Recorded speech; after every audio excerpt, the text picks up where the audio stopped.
বিশ্বের প্রায় সব দেশের উপর নতুন বর্ধিত রপ্তানি শুল্ক আরোপ করে বিশ্বজুড়ে রীতিমতো হইচই ফেলে দিয়েছেন মার্কিন যুক্তরাষ্ট্রের প্রেসিডেন্ট ডোনাল্ড ট্রাম্প। বিশ্ব অর্থনীতিতে ইতোমধ্যেই তার প্রভাব অনুভূত হওয়া শুরু হয়েছে। এদিকে পাল্টাপাল্টি শুল্ক আরোপ নিয়ে মুখোমুখি যুক্তরাষ্ট্র ও চীন। মার্চে চীনা পণ্যে 20% শুল্ক বসানোর পর গত 2 এপ্রিল ট্রাম্প আরও 34% শুল্ক বসানোর ঘোষণা দেন। পাল্টা হুঙ্কার দেন শি জিনপিংয়ের দেশ চীনও। মার্কিন পণ্যে 34% শুল্ক চাপানোর কথা ঘোষণা করে চীন। চীন যদি যুক্তরাষ্ট্রের বিরুদ্ধে পাল্টা শুল্ক প্রত্যাহার না করে তাহলে দেশটির উপর আরও 50% আমদানি শুল্ক বসানোর হুমকি দিয়েছেন মার্কিন প্রেসিডেন্ট ডোনাল্ড ট্রাম্প। ট্রাম্পের এই হুমকিকে ভুলের উপর ভুল বলে অভিহিত করেছে চীনের বাণিজ্য মন্ত্রণালয়।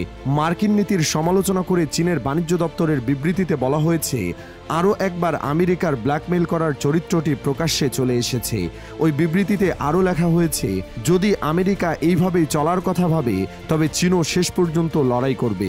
অবশ্য শুল্ক আরোপের এই পরিকল্পনা প্রত্যাহারের আহ্বান জানিয়ে দ্বিপক্ষীয় আলাপ আলোচনার মাধ্যমে যুক্তরাষ্ট্র ও চীনের মধ্যকার মতপার্থক্য সমাধানের কথাও জানিয়েছে চীন। সোমবার হোয়াইট হাউসে দেওয়া এক বক্তব্যে ট্রাম্প বলেন, সম্প্রতি তিনি যে নতুন শুল্ক আরোপের ঘোষণা দিয়েছেন তা স্থগিত করার ব্যাপারে তিনি ভাবছেন না। এমনকি এ নিয়ে অন্যান্য দেশের সঙ্গে দর কষাকষি করতেও আপাতত ইচ্ছুক নন তিনি।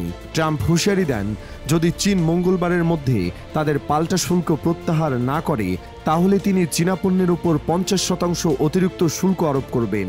এটি কার্যকর হলে যুক্তরাষ্ট্রে চীন থেকে নির্দিষ্ট কিছু পণ্য আমদানিতে মোট শুল্ক হার দাঁড়াবে 104%।